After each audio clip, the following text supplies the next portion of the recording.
O eternal and almighty God, from whom all power and wisdom come, we are assembled here before thee to frame such laws as may tend to the welfare and prosperity of our province. Grant, O merciful God, we pray thee, that we may desire only that which is in accordance with thy will, that we may seek it with wisdom and know it with certainty and accomplish it perfectly, for the glory and honor of thy name and for the welfare of all our people. Amen. We acknowledge we are gathered on Treaty 1 territory and that Manitoba is located on the treaty territories and ancestral lands of the Anishinaabe, Anishinaabeg, Dakota Oete, Dene-Sulene, Neothog nations. We acknowledge Manitoba is located on the homeland of the Red River Métis. We acknowledge northern Manitoba includes lands that were and are the ancestral lands of the Inuit. We respect the spirit and intent of treaties and treaty making and remain committed to working in partnership with First Nations, Inuit, and Métis people in the spirit of truth, reconciliation, and collaboration. Please be seated.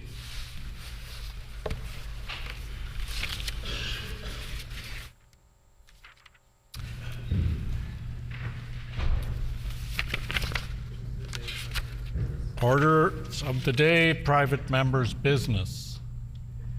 The Honorable Deputy House Leader, Government Deputy House Leader. Thank you, Honorable Speaker. Please call for debates at second reading, Bill 207. The Government House Leader, Acting Government or Deputy Government House Leader has called Bill 207, the Islamic Heritage Month Commemoration Days, Weeks, and Months Act, for second reading.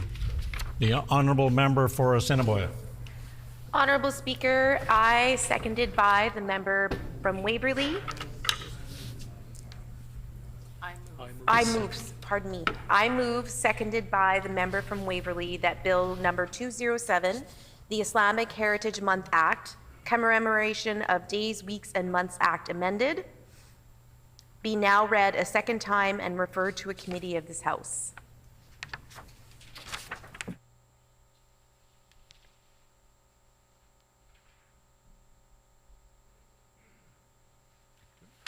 It's been moved by the Honourable Member for Assiniboia, seconded by the Honourable Member for Waverley, that Bill number 207, the Islamic Heritage Month Act, Commemoration of Days, Weeks, and Months Act amended, be now read a second time and referred to a committee of this House.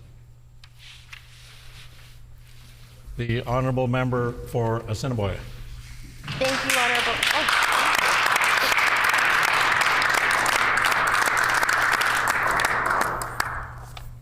Thank you, Honourable Speaker. I rise today to present a bill that holds significant importance for our province, the establishment of Islamic Heritage Month in Manitoba. This initiative aims to honour and recognize the invaluable contributions of Muslim communities to the fabric of our province's diverse tapestry. Manitoba's rich history is shaped by the diverse cultures and traditions of its people. Today, we pay tribute to the enduring legacy of Muslim people and communities who have played a pivotal role in shaping our province. From immigrants who arrived in the early 1900s to present-day citizens, Muslims have made meaningful contributions to every aspect of Manitoba's society, be it in education, business, healthcare, arts, or politics. This history of the early Muslims in Manitoba has gone unacknowledged and forgotten for a period of time. They came as laborers who worked the land or as students looking for a brighter future. These new Manitobans would come together and form the Manitoba Islamic Association, creating a space for those Muslims who called our province home and a place of belonging for newcomers of the Islamic faith. What's important to highlight is the vast diversity amongst people who follow the tenets of Islam. People from the Middle East, Asia, and Africa. These folks come together under a common set of principles and formed a community that would contribute to Manitoba's cultural tapestry. Manitoba is now home to over 20,000 Muslims, and as the population continues to grow, so do gatherings for Friday prayers and community projects, with the province's first mosque on Hazelwood Avenue being established in 1975. Muslim Manitobans have existed for a long time, and I am proud to put on the record the amazing contributions the Muslim community has made and continue to offer to our province as we move forward with a new vision of hope, optimism, and building a Manitoba people are proud to call home. As a proud Lebanese Canadian who grew up in a Muslim family, I am so thrilled to have the opportunity to recognize and honor the achievements of family, friends, and the incredible community members and leaders in our province, some of whom graced us with their presence yesterday. My family's journey to Manitoba is quite unique. My paternal grandfather and grandmother traveled from Lebanon to North America in search of a new life in the early 1900s. Settling in the Interlake, my grandparents were one of 10 founding Muslim families in the province. They were dedicated farmers and proud Manitobans, contributing to our province's social, political, and economic diversity. Leaving what they knew and loved, my grandparents integrated and became a fixture in their new community. Their courage and their ability to connect with others was incredibly invaluable. These are lessons I continue to carry throughout my personal life and political career. They shared their knowledge about the Islamic faith by simply being themselves and actively participating with their local community. I know their experiences in Manitoba are not isolated. They reflect a reality for generations of Muslims. While the Muslim population in Manitoba is growing rapidly, Muslims still experience various forms of othering. The resilience of Muslim people throughout the years is truly an inspiring feat that deserves recognition. It's not easy feeling different or excluded from the dominant culture. Islamic Heritage Month shifts these societal imbalances so that the celebration of Manitoban diversity is considered the mainstream. Muslims have and continue to make up part of the vibrant and rich tapestry that is Manitoba. When I think of the Muslim community, I think of people like Shahina Siddiqui.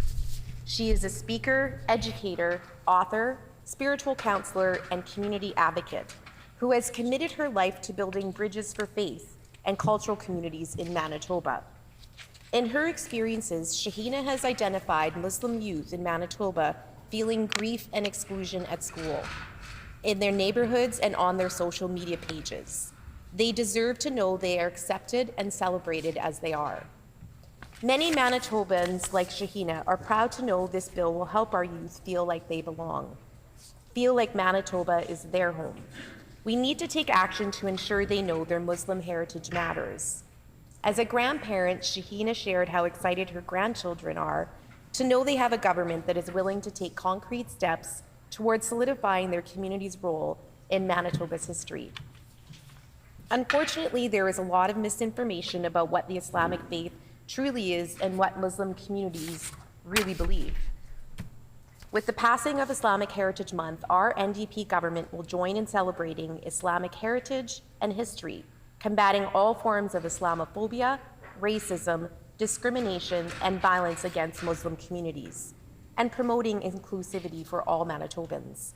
This bill will celebrate the historic accomplishments of Muslim Manitobans and allow neighbors to learn they are not so different, and we share common values such as understanding, acceptance, and unity. I grew up learning about the important values of the Islamic faith, being charitable, caring for community and our elders, and the value of family. When I watched my parents and grandparents interact with their community and neighbors, it was clear to me they acted with kindness, strength, and compassion, not for ulterior motives, but instead because they possessed a moral compass that appreciated the value of being a good person. The way in which they chose to live their lives, in alignment with the Islamic faith and with kindness, reflects the Manitoba I see today. I am so proud to be a Manitoban, and I could never imagine living anywhere else. A big aspect keeping me in our beautiful province is our mosaic of people. Our cultural, ethnic, and religious diversity is one of Manitoba's greatest strengths. As an MLA, I recognize that it is the responsibility of a government to acknowledge and honor the distinctiveness of our people and the unique qualities they bring to our province. This bill intends to do exactly that. The Muslim community is a fraction of the greater Manitoban population. Recognizing and celebrating the existence and contributions of Muslims is a vote towards solidifying Manitoba's collective future. When Muslims hurt, Manitoba hurts. And when Muslims succeed, so does our province. When we choose to uplift our Muslim neighbors and celebrate our common values together, we create a better, more equitable Manitoba for all. I know Manitobans are no strangers to celebrating and learning about diversity and inclusivity. It serves as a reminder of the importance of fostering understanding, respect, and harmony among all within our province, regardless of faith or background. The introduction of today's Islamic Heritage Month bill, like all days and months that celebrate people of various faiths and communities, does just this. This bill also emphasizes the importance of education and awareness regarding Islamic heritage. It provides an opportunity for Manitobans to learn about the rich tapestry that is the Islamic faith, its contributions to human progress, and its shared values of compassion, tolerance, and social justice. Through educational initiatives, public events, and cultural exchanges, we can foster greater understanding and appreciation for the diverse perspectives that enrich our collective identity. In conclusion, I urge all members of this esteemed legislature to support this bill and recognize October as Islamic Heritage Month in Manitoba. Let us come together to honor the past, celebrate the present, and build a future where diversity is embraced and inclusivity thrives for all Manitobans.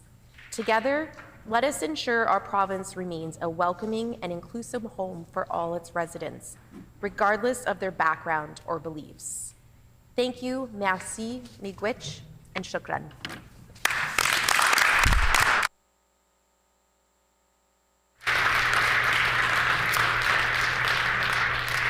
A question period of up to 10 minutes will be held. Questions may be addressed to the sponsoring member by any member in the following sequence. First question to be asked by a member from another party. This is to be followed by a rotation between the parties. Each independent member may ask one question, and no question or answer shall exceed 45 seconds. The honourable member for Fort White. Thank you, Honourable Speaker, and I want to thank the member for Assiniboia for bringing this important bill forward. A simple question to start off with, obviously. Who has the member consulted with in drafting this bill? The honourable member for Assiniboia. Thank you, Honourable Speaker. I'd like to thank my colleague across the way for the thoughtful question. I have consulted with many people throughout the Muslim community here in Manitoba, many imams who are spiritual leaders, Shahina Siddiqui, who is the Director of Islamic Heritage or History Month in Canada, and certainly other folks of the Muslim faith who are all in great support of this bill and are looking forward to this bill becoming law.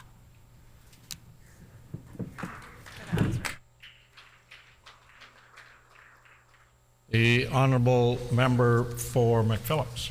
Thank you, Honourable Speaker. It's a privilege to ask my colleague from Assiniboia questions on this very important bill. What inspired you to propose the Islamic Heritage Month bill, and what do you hope it'll achieve for the community? The honourable member for Assiniboia.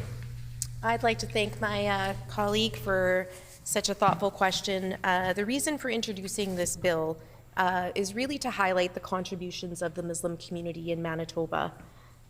Like my family, Muslims have called Manitoba home for almost 100 years, and they've come, as workers and as students looking for a new life and new opportunity. And it's my hope that this bill is to celebrate the work and history of those who came before us and those who contribute to Manitoba today. The honourable member for Turtle Mountain. Thank you, Honourable Speaker, and I want to thank the member for bringing this bill up into this chamber here. And I just want to have one question: what is the member's personal experience with Islamic religion? I know she mentioned it a lot in her speech, but I just want to know more about how much you contribute to your own religion here. Thank you. The honourable member for Assiniboia. Thank you, Honourable Speaker. That's an interesting question. I wasn't expecting to speak directly to my own faith. However, like I said in my speech, My family is actually the longest enduring Muslim family in Manitoba, the Abbas family. It's my grandparents who moved here in 1914. They were here invited by the Homesteaders Act and settled and pioneered land in the Interlake, just outside Fisher Branch. And so they were the only Muslim family in the whole community. I grew up being also the only part of the only Muslim family in the community, full of Indigenous folks near Pegwis. Fisher Branch has a lot of Ukrainian folks, and so we added another flavor. Member's to the time has area. expired. The honourable member for McPhillips. Thank you, Honorable Speaker. What are some key highlights or features of the Islamic Heritage Month bill that you think will have a positive impact on our community here in Manitoba? The honourable member for Assiniboia. Thank you, Honourable Speaker. I thank my colleague for the question. This bill will allow for the fostering of community understanding among all Manitobans, which I think is very important. And by recognizing October as Islamic Heritage Month, I think we're taking further steps to celebrate Manitoba Muslims and their history and the common values that we all share. The honourable member for Fort White. Thank you, Honorable Speaker. And a question for the member opposite is, previous recognition months have generated great cultural celebrations in this building.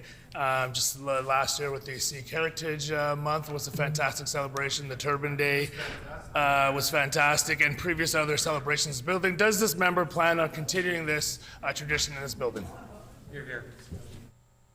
The honourable member for Assiniboia.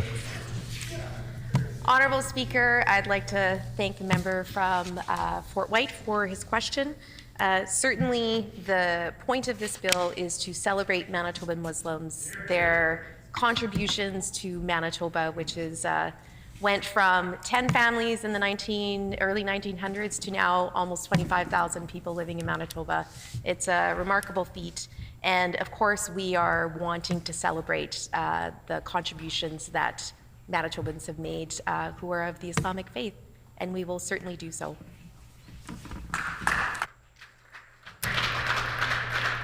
The honourable member for McPhillips. Thank you, Honourable Speaker. Why does this bill designate specifically October as Islamic Heritage Month?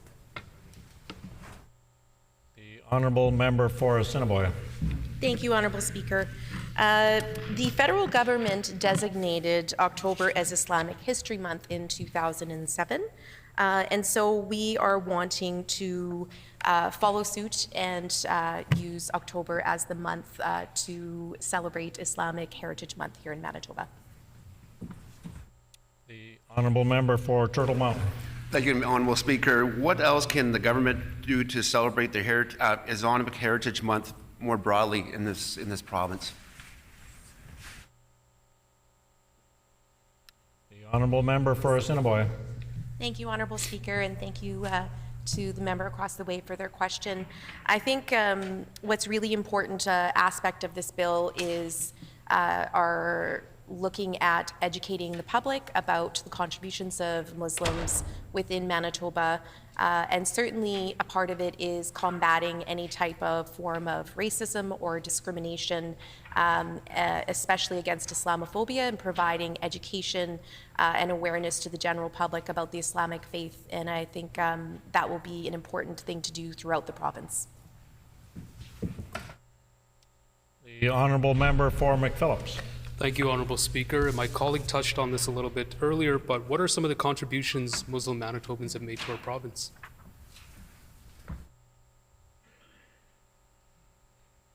The honourable member for Assiniboia. Thank you, Honourable Speaker. Manitoban Muslims have contributed a lot to our province in terms of arts, culture, healthcare, and the economy, and to politics. And many Muslims in Manitoba have come as workers and students, both of whom contribute to our province's economy. We have many professionals and people who work within a variety of sectors, and they contribute to our economy and to the rich tapestry that is Manitoba's history. Thank you. The honourable member for Fort White. In this bill, you're wanting to recognize Islamic heritage for their important contribution in education to Manitoba society and throughout history, as you mentioned in your speech. But can the member please explain why Islamic education was left out of the curriculum when other religious and minority groups were added to the curriculum just this past year under the NDP government? And for the record, providing a toolkit is not the same as adding it to the curriculum. The honourable member for Assiniboia. Thank you, Honourable Speaker. I appreciate the question from my member across the way. Certainly, this is part of the reason that we're going to be introducing this bill and have introduced this bill, because it really does focus on combating Islamophobia, which our NDP government finds is very important, and certainly something I'm very passionate about, and I'm a part of this NDP government. So we will be reaching out and utilizing educational tools and resources to ensure that we combat the issue of Islamophobia that many Muslims in Manitoba are facing. The honourable member for McPhillips. Thank you, Honourable Speaker. How do you anticipate this bill will positively impact the cultural awareness and understanding within Manitoba? The honourable member for Assiniboia. Thank you, Honourable Speaker.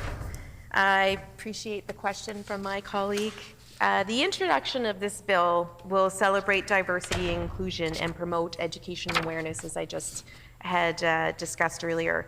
The bill will also ensure that Manitobans have the opportunity to learn more about Islamic heritage. What I think is really important for people to understand, this province is certainly no stranger to promoting and celebrating diversity and inclusion, and this will certainly go towards making that a part of Manitoban culture, celebrating Manitoban Muslims. Thank you.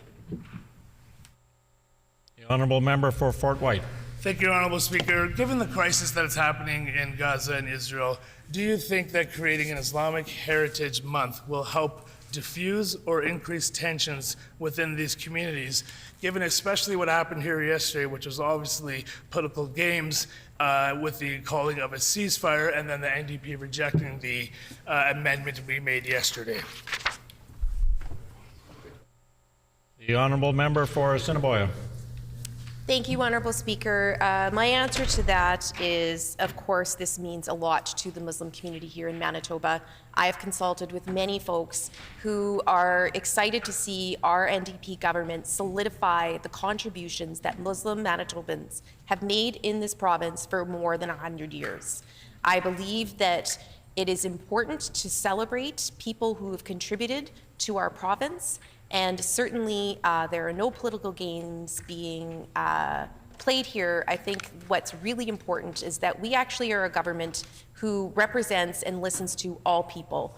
And certainly this bill is something to celebrate with regards to the Manitoban history of Muslims. Thank you.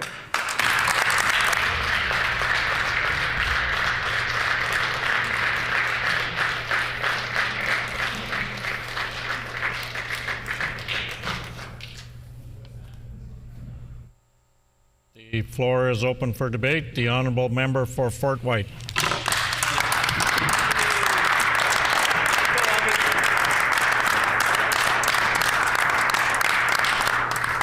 Thank you, Honourable Speaker, for allowing me the opportunity to stand up and talk about this important bill. And I want to thank the member opposite, the member for Assiniboia, for bringing this bill, very important bill forward.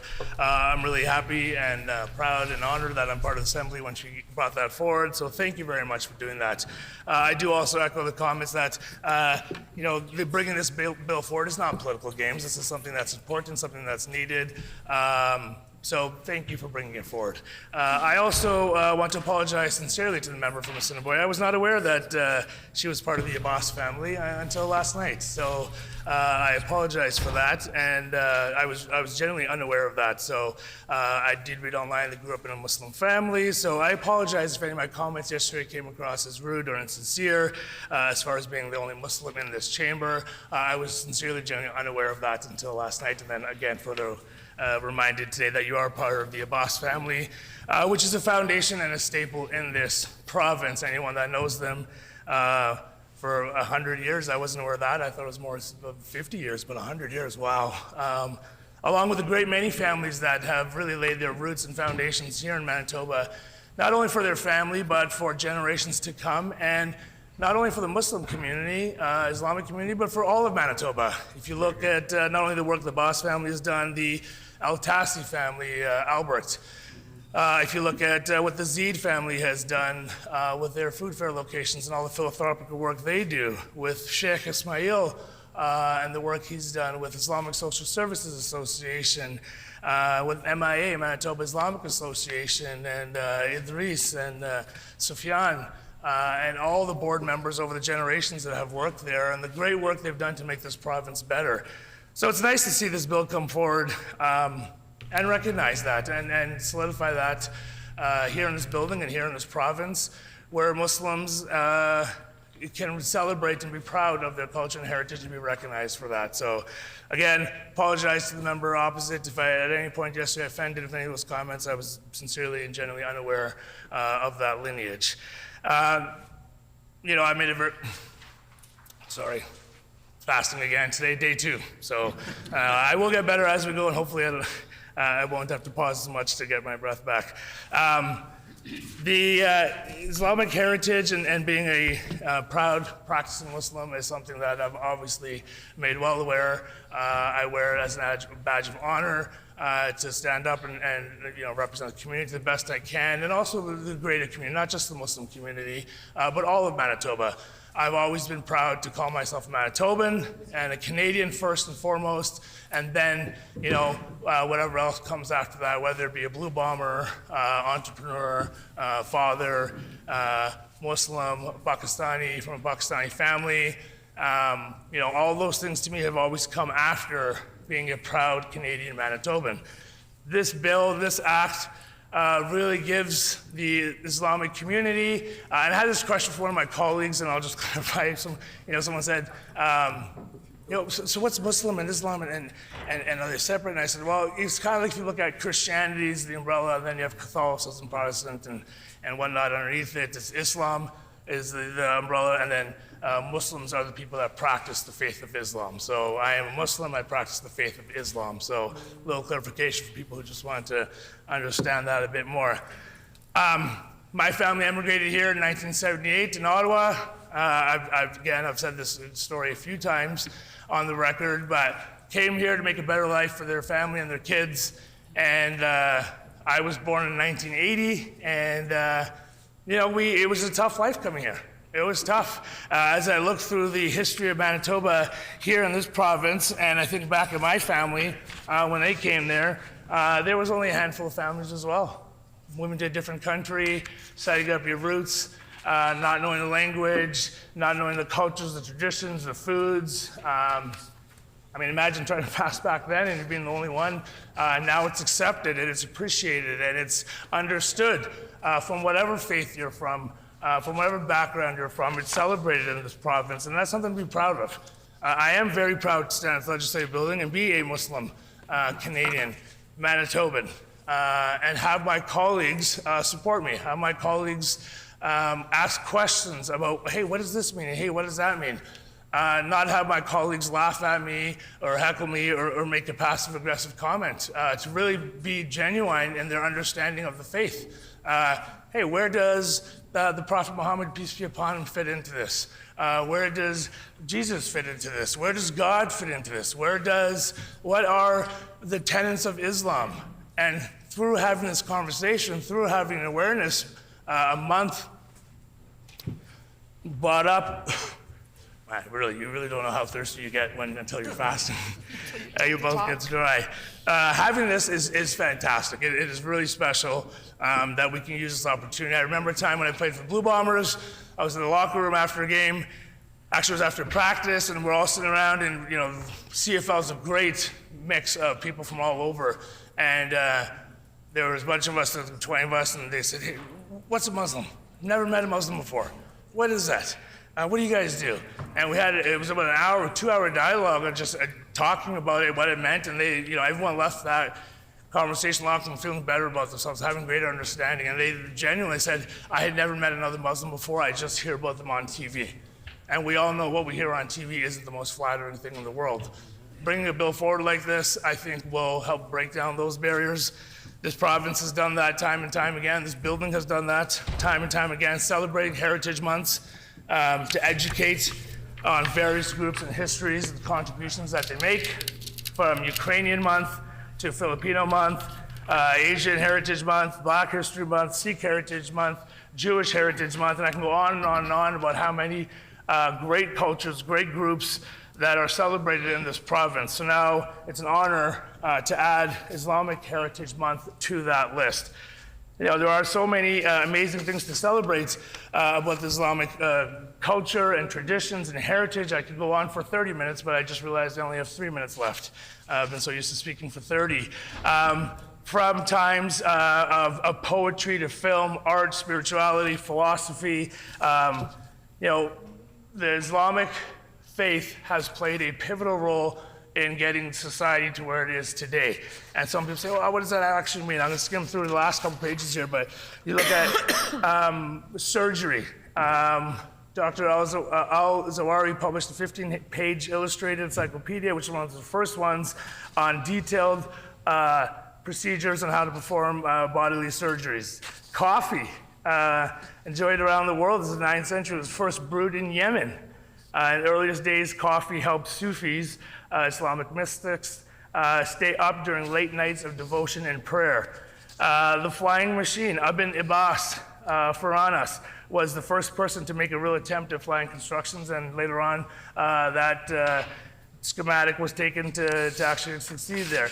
Algebra, math as we know it, was designed, was created under you know, at that time, under the practicing Muslims, Islamic culture at that time, 9th century. You know, at a time, Baghdad was the center of the world when it came to education and innovation. Optics, musics, universities. You can go on and on and on about the contributions that Islam, the toothbrush was, I mean, historically, this is what they say, was one of the first cultures to use it. The use of the modern crank.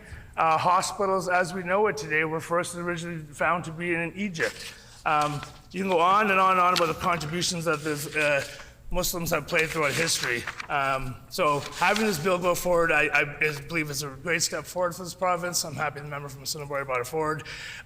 In the last minute, I will echo sentiments of, though, the concern, and I know this bill touches on it a little bit, but that education will help combat Islamophobia. It will help combat ideas of racism, prejudice, of misconceptions, but more needs to be done when it comes to that.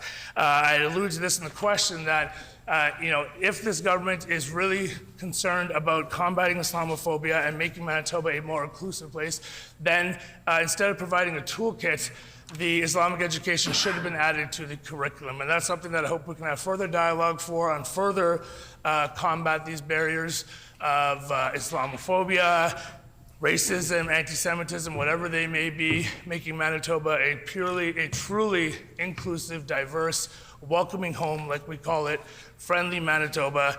This bill is one step forward to that, and for the 25,000 plus Muslims out there, I think this is a great step in the right direction. So Ramadan Mubarak, and again, thank you to the member from Assiniboia for bringing this forward.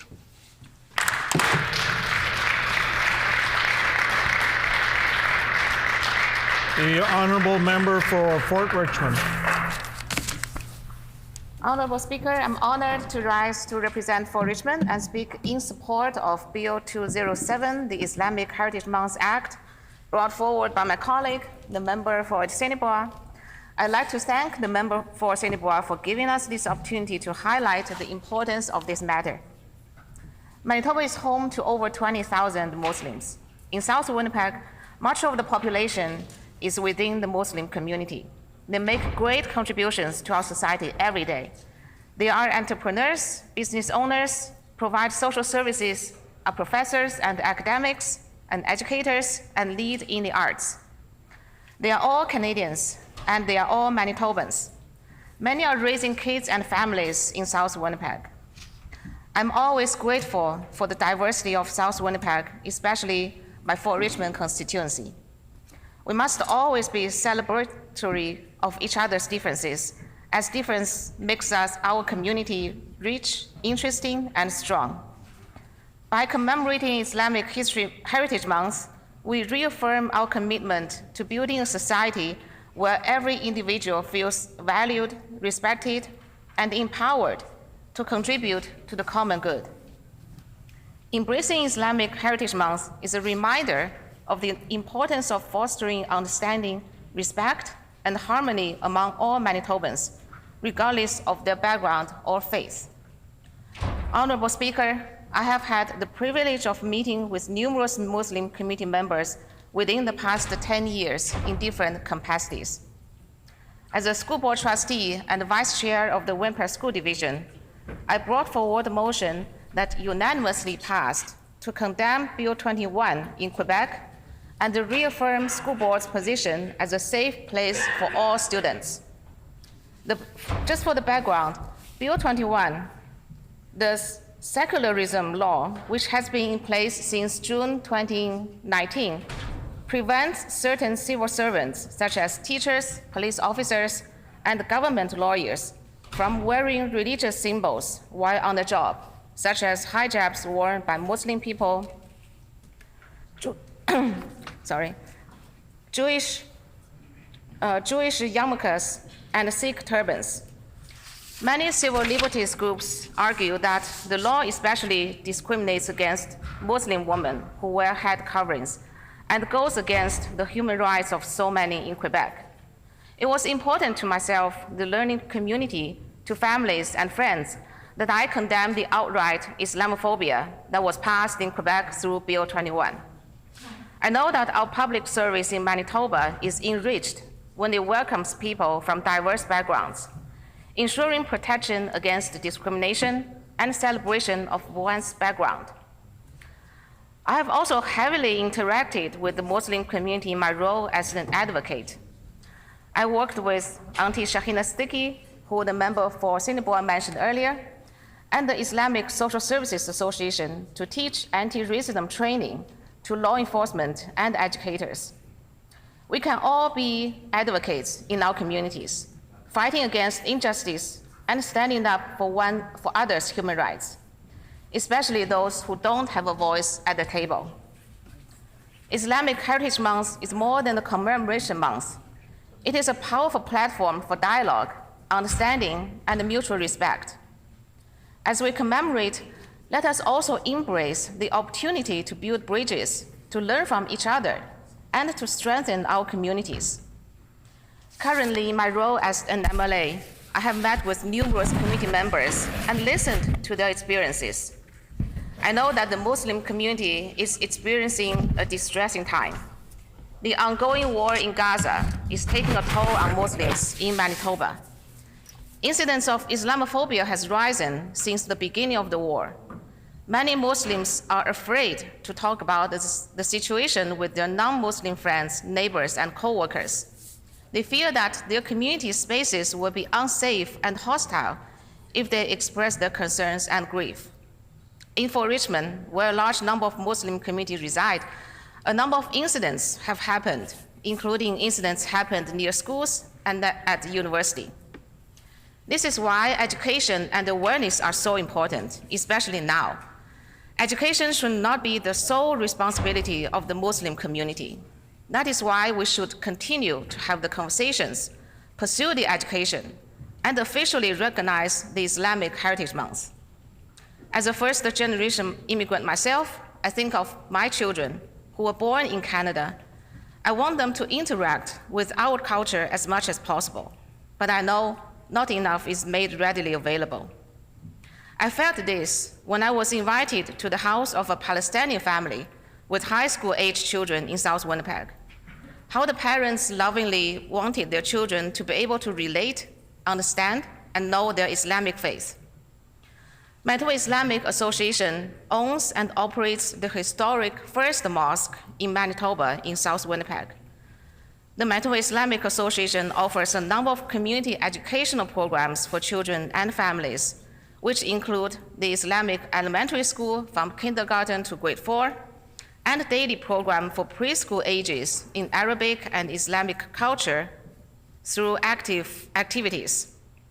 They also offer charitable assistance to those in need and social and cultural programs for women, young people, and other ages. Honorable Speaker, I have had the pleasure to meet and talk to many constituents of Fort Richmond and South Winnipeg from the Manitoba Islamic Association Board and active members, President Khaja Latif, Vice President Muaz Jut, and Ruhin Aziz, Secretary Davinder Zamir and Hadi Anagar, Tasneem Bali, and researcher Yusuf Sofi, and many more. They are always accessible and approachable to everyone in our community. I've also had many conversations with Abdi Ahmed, who works at the front line in the newcomer and refugee community for many, many years, and bring policy change to the local community in Winnipeg, as well as in Canada and internationally. I have also met Mr. Ahmed Shir, a Somali Muslim gentleman who served as a former global director of humanitarian emergencies with UNHCR, who is also a constituent of Fort Richmond. All these people are so dedicated. They told me that although Muslims are prominent worldwide, Islamophobia continues to be an issue growing over different platforms, whether physical or online. Healthy Muslim Families, which is also located in South Winnipeg, strengthens and empowers families through education, workshops, services, and support in line with Islamic values. They offer such as public education, awareness webinars, and youth skills and leadership program. Every year in October, Healthy Muslim Families celebrates Islamic History Month through their annual Islamic Art Gala that showcases the rich tapestry of Islamic artistic traditions, bring together artists and enthusiasts across Canada. We must continue to ensure that all Manitobans feel that their cultures are celebrated by their communities. We have so many incredible people that make up this province. We should always challenge ourselves to learn more about other cultures and to be vigilant against prejudice. That's what makes education so important for the Islamic Heritage Month. It is our kids that will be living in the world we create today. Let's create a world where divisive tactics are met with strong forces of unity, and where knowledge of those who are different from us is readily available. We are gifted in Manitoba to have so many organizations that are doing the work of educating the next generation to feel connected with their culture, heritage, and background. As always, we stand with unity over division. The more people know each other in this province, the more we will appreciate and respect one another. I see how the people of South Winnipeg celebrate one another, and I wish that for the whole province. Bill 207 is an incredible step forward, a future where our kids are not afraid when they are met with an opinion, a person, or a belief that is different than them, where instead they meet that difference with interest, compassion, and a desire to understand. And I want to end my speech to quote Auntie Shahina Sticky's words here. My vision for Winnipeg is that by the next century, we would have been successful to purge racism, anti-Indigenous discrimination, and the othering and the demonizing of the racialized groups, religious minorities, and the public sectors. Thank you, Honorable Speaker. The Honourable Member for Turtle Mountain. Thank you, Honourable Speaker.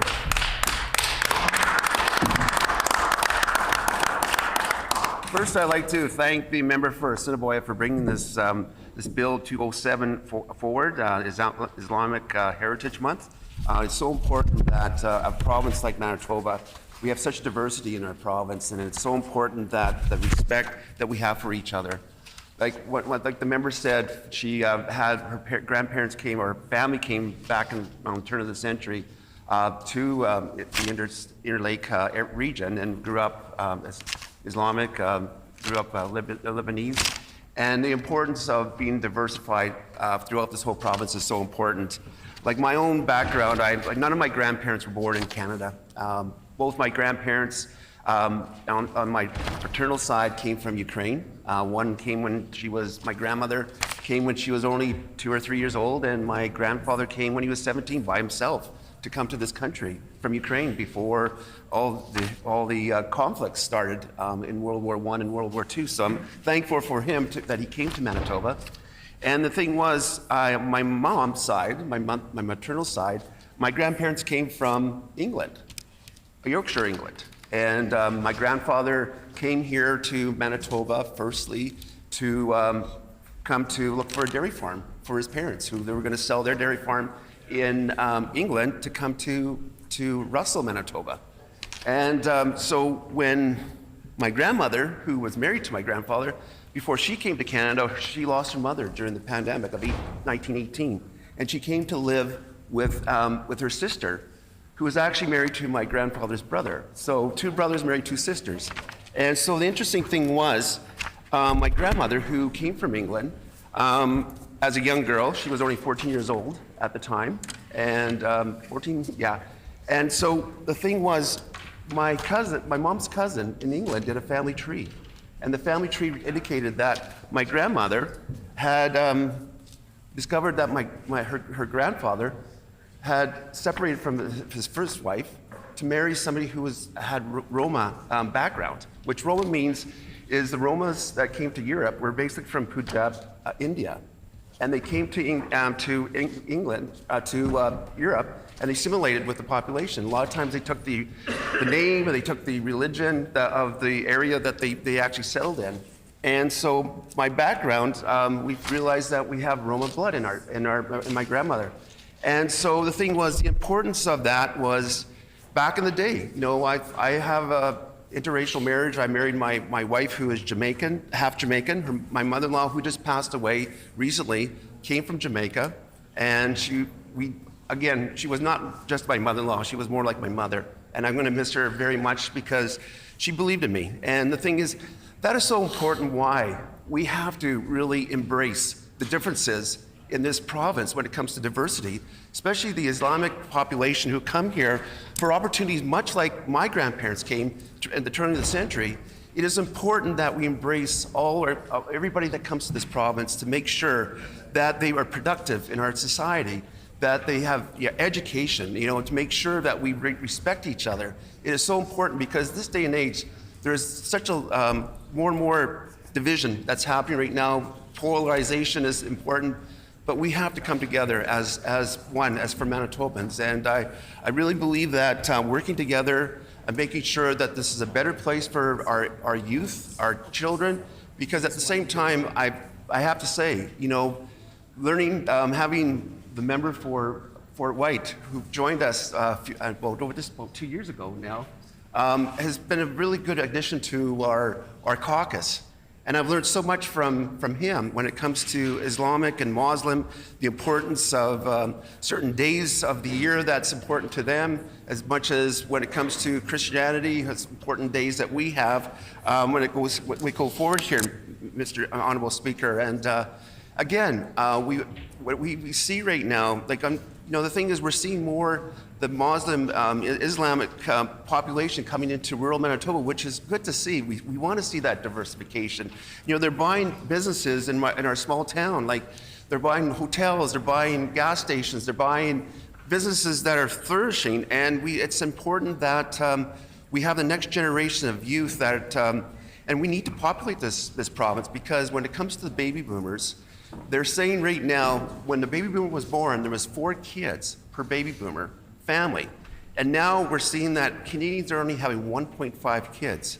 So the importance of growing the economy, making sure that the economy, that we have jobs, we actually look after our seniors, is so important for immigration to come in this province, to make sure that we replace some of the workers that are retiring in the next decades. And when it comes to that, we need to make sure that we embrace everybody that comes into this province.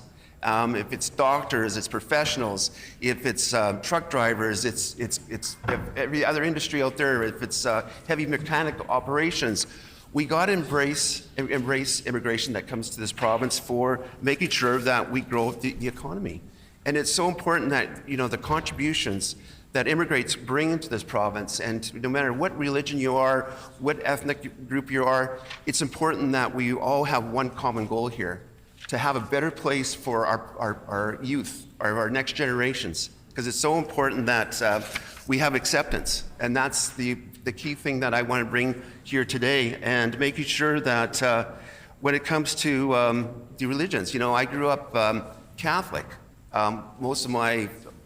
throughout my whole childhood into my adult life, and like my grandparents who were Anglican, my mom's side, met my wife, she was Anglican, so it was just easier for me to go to the Anglican side to respect it. But I do go to the Catholic Church once in a while to making sure that embrace my background, my heritage, my religion. And it's so important that we all have the respect for each other when it comes to our religions. And again, the Islamic population, has now, like the member from Assiniboia said, that she was one of the few families that came to Manitoba, her family, her ancestors. And now we see about 25,000 people here in Manitoba. And that's important. That's amazing to hear those statistics. Because the fact is, it's nice to, I went to New York City in June of this past year.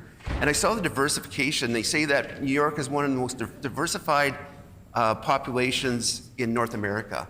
Well, you know what? I just go to Winnipeg here, and I see the diversification. It's almost as much like New York City now because of the population coming in. And I really feel that, Manitoba has now welcomed so many new immigrants. And like I said, when my ancestors came from Ukraine back in the turn of the century, they came in between 1901 to 1911. And now we have another influx. I always say history doesn't repeat itself, but it does rhyme.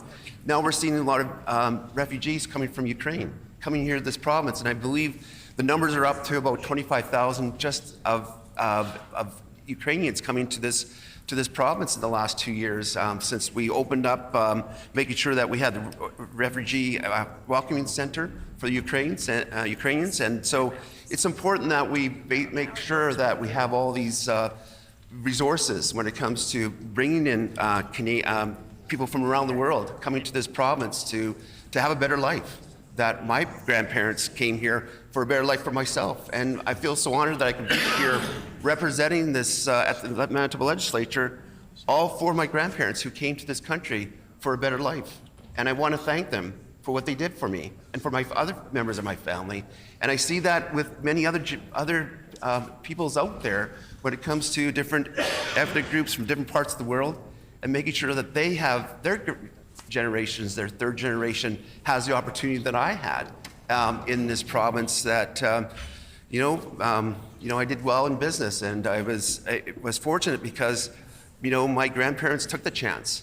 They gave my parents work ethics. They passed it on to us. I'm passing it on to my children, and hopefully it goes on from generation to generation. Because it's important that we actually encourage immigration to this province. And Honorable Speaker, I just want to put a few words on the record here, and I want to thank you and have the opportunity to do so.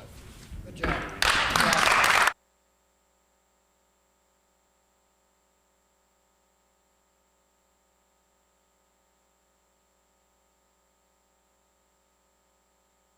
Honourable Member for Waverley. Thank you, Honourable Speaker. It is my honor to put some words on the record today in support of Islamic Heritage Month, and I thank my friend and colleague, the MLA for Assiniboia, for bringing this important piece of legislation forward. As we gather here today to speak on the significance of proclaiming October as Islamic Heritage Month in Manitoba, I'm reminded of the rich, multifaceted tapestry of humanity that thrives within our province. When I began my journey in politics, I wasn't completely sure what to expect, but as I began the process of speaking to community members, door after door, day after day, I was so uplifted by the varying life stories that were shared. I quickly realized this would become one of the great privileges and gifts of my life. I'm so grateful for the openness and willingness of community members in Waverley from all walks of life to share their life stories with me. They have taught me so much. This bill, which I am certain we are poised to embrace unanimously, is more than a legislative gesture. It's a profound affirmation of our collective commitment to a society that values diversity, encourages understanding, and upholds the dignity of every individual's heritage. I'd like to share a personal story and connection that I believe underscores the essence of our discussions today. My cousin, who grew up Catholic, actually embarked on a transformative journey in her 30s, embracing Islam. Her path to becoming a devout Muslim, alongside her husband, opened a new chapter of enlightenment and understanding in her life and subsequently in mine. So through their experiences and their openness in sharing them with me, I've been afforded a window into the rich traditions, profound ethical teachings, and the vibrant community life that Islam nurtures. Their journey is a testament to the power of faith, faith that transcends previous boundaries, forges new identities, and enriches one's life with new meaning and direction. It's a narrative that reflects the broader story of countless individuals who find in Islam a source of spiritual fulfillment, ethical guidance, and communal belonging. Their story has illuminated for me the profound principles of Islam, principles that champion peace, advocate for justice, and call for unwavering compassion towards all of humanity. And these personal experiences with my cousin and her husband have not only enriched my understanding, but have also deepened my appreciation for the Islamic faith and its contributions to our shared societal fabric.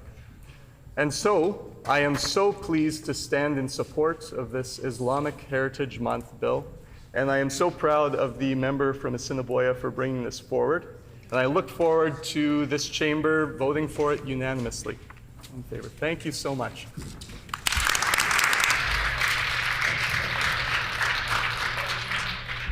The House ready for the question?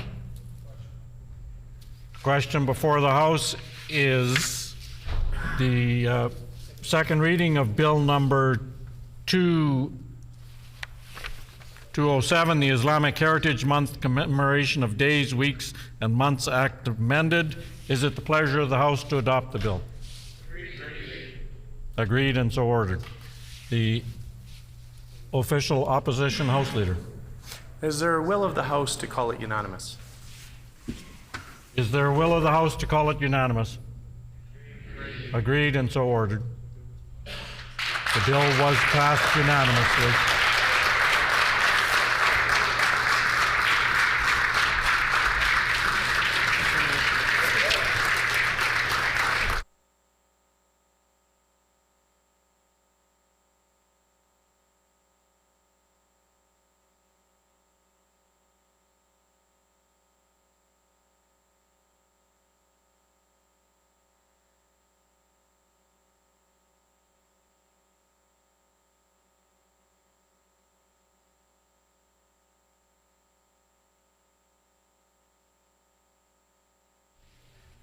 The hour being 11 o'clock, the time for private members' business is past. We'll now move on to private members' resolutions. The resolution being put forward by the member for St. Boniface, the honorable member for St. Boniface.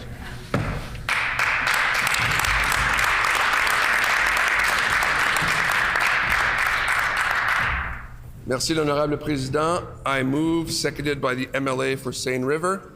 Therefore, be it resolved that the Legislative Assembly of Manitoba be urged to unanimously affirm its commitment to reconciliation through the recognition of Louis Riel as the first Premier of the province.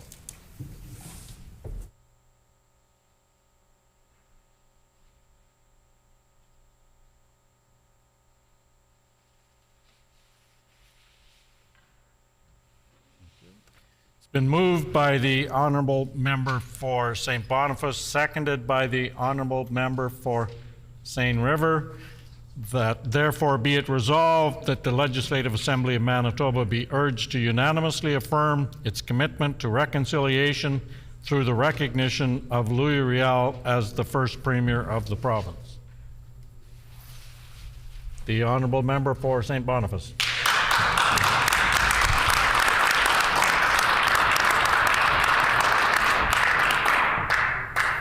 Merci, l'honorable président. C'est un honneur en tant que métis francophone du Manitoba d'adresser la parole ce matin à la Chambre.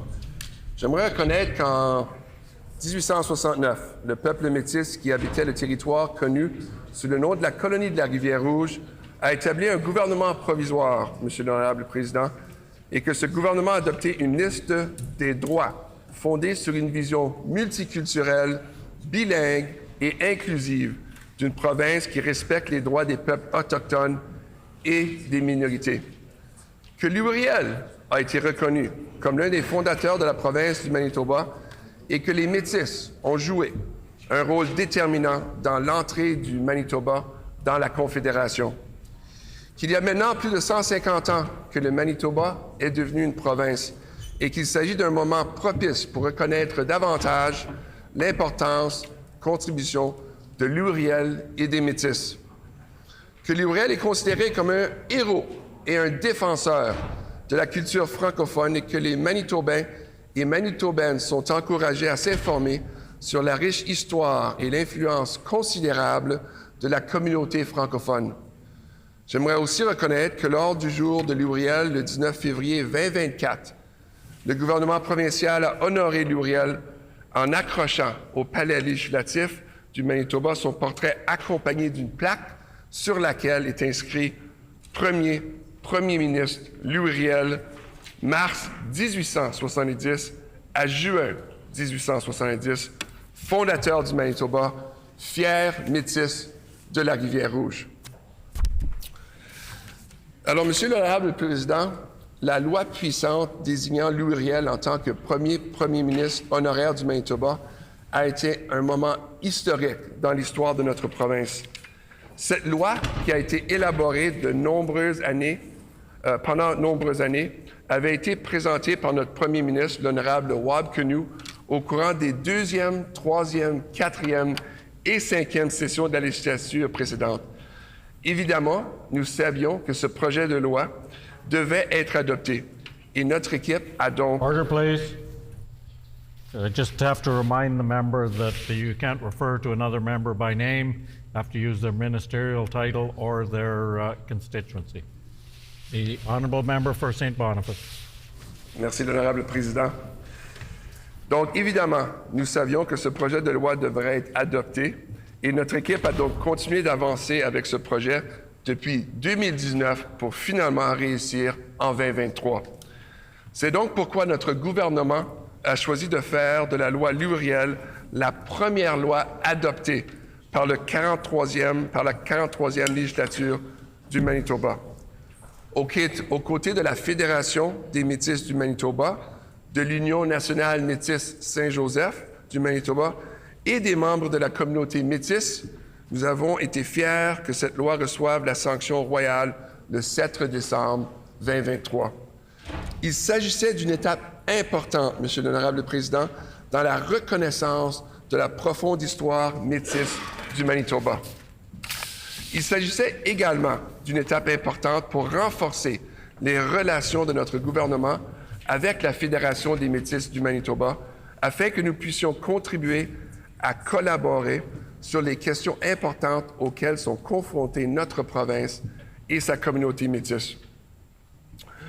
Monsieur l'honorable président, au cours de l'été 1869, des arpenteurs fédéraux se sont installés dans la colonie de la Rivière-Rouge, cherchant à évaluer ces terres avant le projet de confédération. En réaction, la colonie de la Rivière-Rouge et les régions avoisinantes mettent sur pied le Comité national des Métis, dont le jeune Louis Riel est le secrétaire et plus tard le président à l'âge de 25 ans. Plus tard, au cours de l'automne, le comité réussit à arrêter les arpenteurs et se met au travail pour défendre les intérêts des habitants de la colonie de la Rivière-Rouge auprès du gouvernement fédéral. Le 26 janvier 1870, la première réunion d'une longue série se tient pour discuter de la possibilité d'une confédération fédérale avec 40 délégués de toute la colonie. Quelques mois plus tard, cet organisme se reconstitue sous le nom de gouvernement provisoire d'Assiniboia avec des pouvoirs législatifs, exécutifs et judiciaires. À la fin de la résistance de la Rivière-Rouge, 4 listes successives de droits sont rédigées par le gouvernement provisoire d'Assiniboia, la 4e et dernière version devenant l'acte du Manitoba de 1870. Cette liste de droits présente une vision multiculturelle, bilingue et inclusive d'une province qui respecte les droits des peuples autochtones et des minorités. Elle consacre les droits linguistiques constitutionnels pour l'anglais et le français, Monsieur l'Honorable Président. Le nom Manitoba a été proposé par Louis Riel et choisi par le gouvernement du Canada comme le nom de la province. Le nom dérive du cri Manitou-Wapo ou de l'Ojibwe Manitoba, qui signifie tous deux le détroit de Manitou, le grand esprit. La continuité historique et juridique entre le gouvernement provisoire d'Assiniboia et le gouvernement du Manitoba est indéniable. Avec la loi Louis Riel, nous reconnaissons officiellement ce que les Manitobains ont toujours su. Louis Riel a été le premier ministre de notre province. Nous sommes ici, assis aujourd'hui, suivant son héritage et celui du gouvernement provisoire d'Assiniboia. Louis Riel est le père de la Confédération manitobaine, ce qui fait de lui une figure centrale non seulement pour la communauté métisse, mais aussi pour l'ensemble de la communauté manitobaine. Louis Riel incarne les luttes des Métis, des Premières Nations et des francophones à travers le Canada.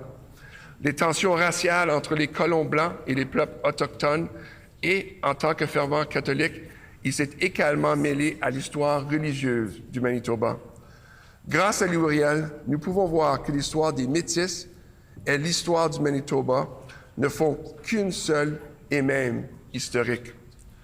Lors du dévoilement du portrait de la plaque reconnaissant Louis Riel comme premier ministre, le président de la Fédération des Métis du Manitoba, David Chartrand, a partagé les mots suivants de Louis Riel, qui sont également gravés autour de la statue de Louis Riel, juste à l'entrée de l'Assemblée législative et la rivière Assiniboine. Et, je cite, « Je sais que, par la grâce de Dieu, je suis le fondateur du Manitoba. Je crois que, par ce que j'ai souffert pendant 15 ans, par ce que j'ai fait pour le Manitoba et les habitants du Nord-Ouest, que mes paroles valent quelque chose. Aujourd'hui, ces mots sont encore d'une valeur inestimable. » Après la cérémonie, le premier ministre du Manitoba et le président Chartrand se sont rendus sur la tombe de M. Riel à la cathédrale de Saint-Boniface. Plus tard dans l'après-midi, des membres de notre caucus ont assisté à la marche des Métis, au Festival du Voyageur.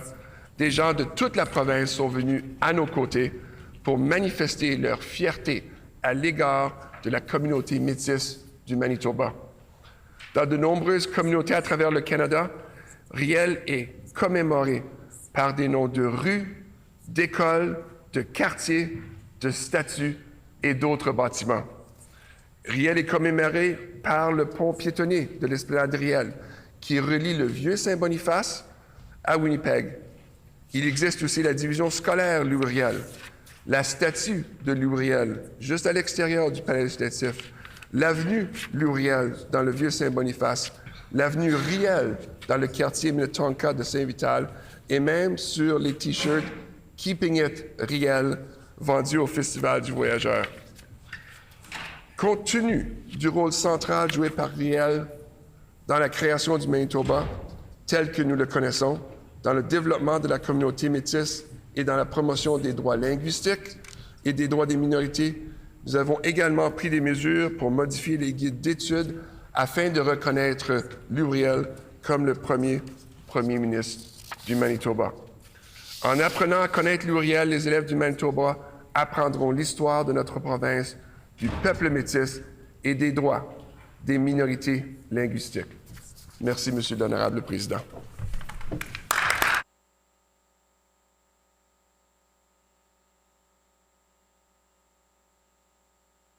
Before we move on to the question period, I'd like to acknowledge some students in the public gallery. We have seated in the public gallery from Henry G. Ezat 66 grade 9 students under the directions of Alex Kazob. The group is located in the constituency of the Honourable Member for Fort White. Welcome, everyone.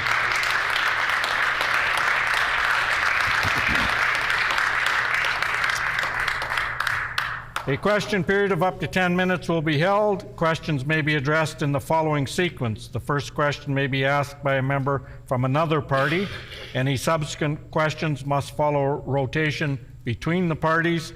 Each independent member may ask one question, and no question or answer may exceed 45 seconds. The floor is now open for questions. The honourable member from Interlake Gimli. Would this resolution necessitate an amendment to the bill that was passed this fall?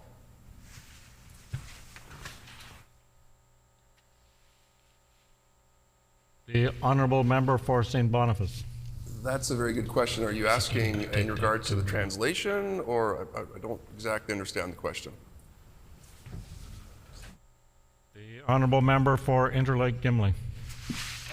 Well, last fall we recognized Louis Riel as the honorary first premier in Manitoba, and the bill was brought forward and passed. Now this resolution is asking for him to be recognized as premier. So would this resolution passing require an amendment to the bill that was passed this last fall sitting? The honourable member for St. Boniface.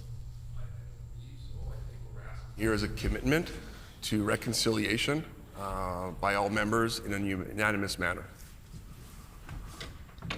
The honourable member for River Heights.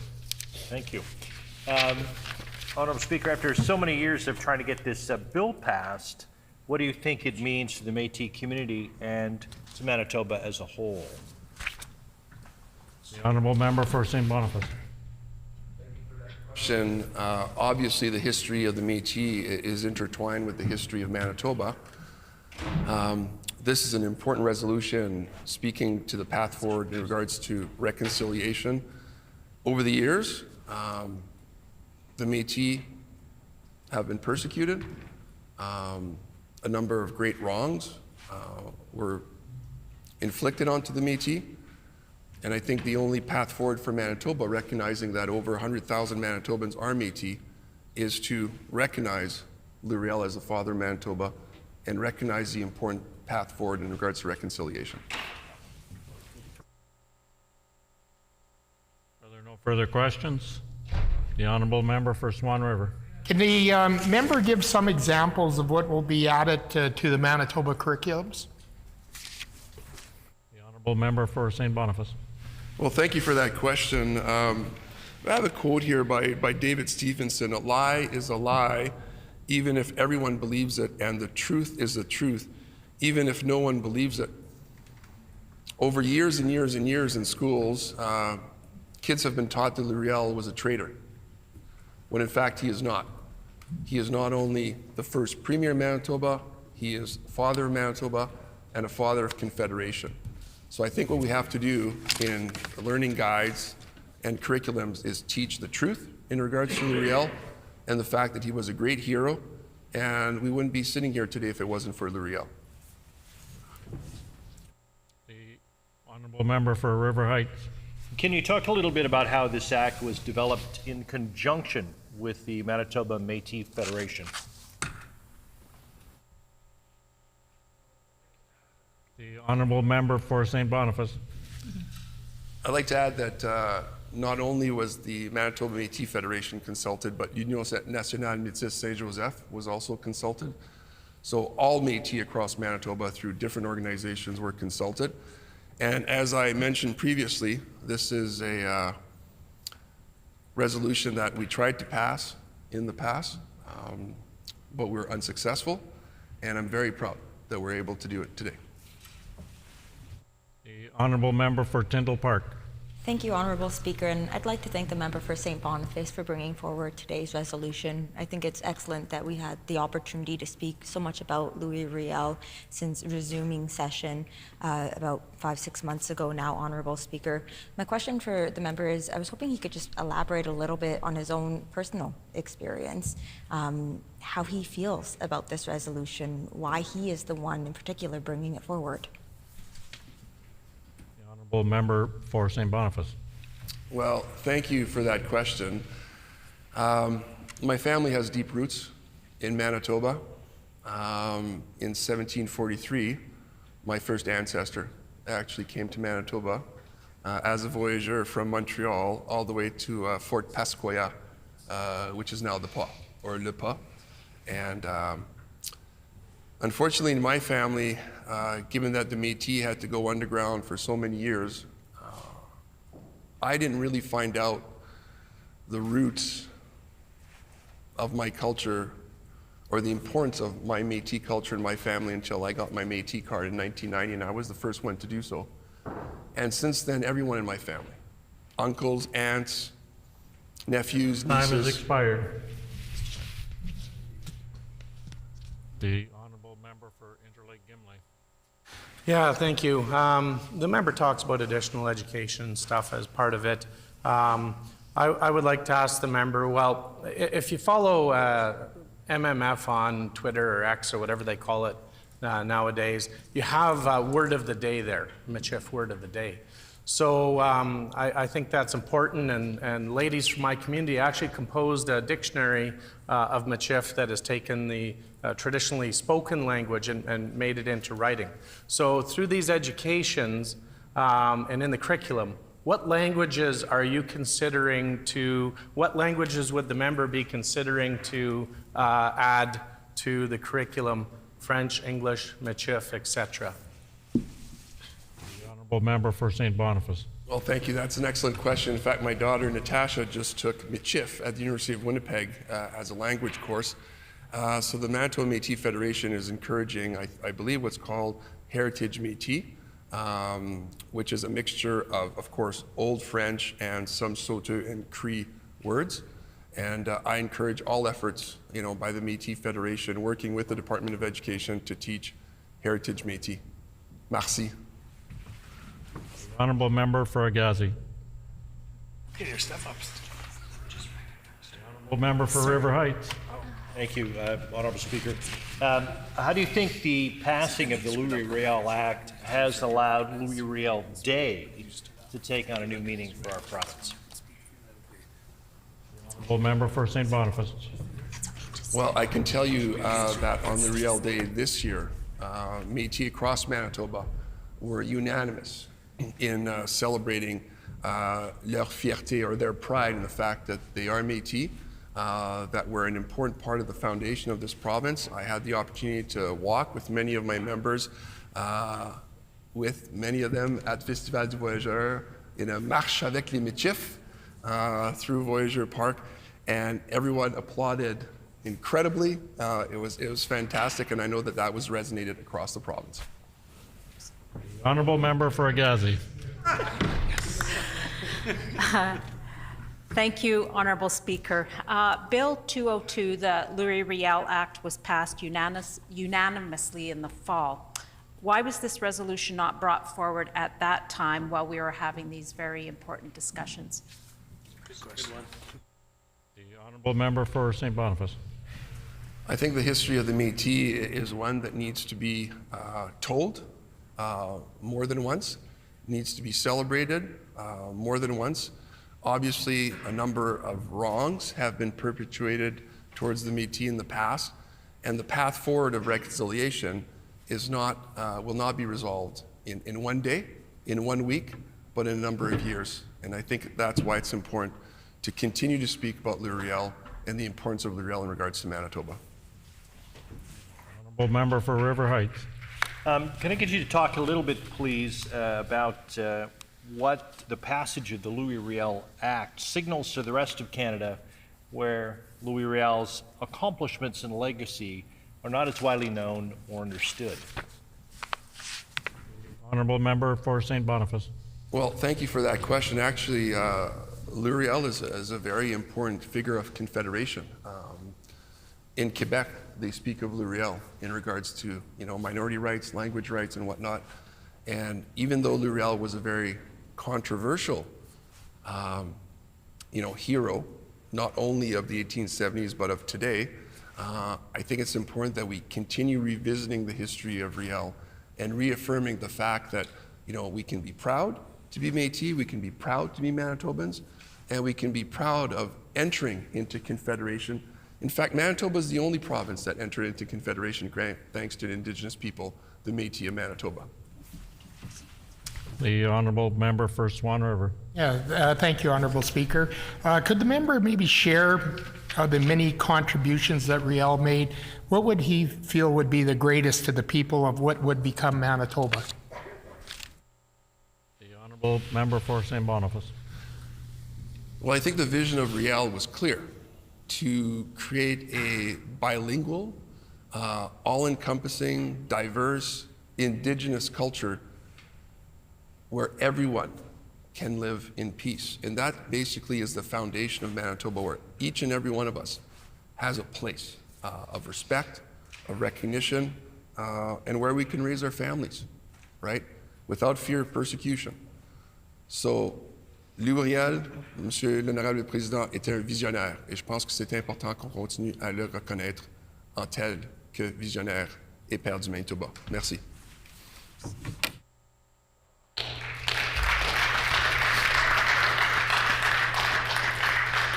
The time for questions has expired. The floor is now open for debate. The honourable member for Interlake Gimli. Thank you, Honourable Speaker, and I'm really proud to be here today speaking of the historical importance of Louis Riel.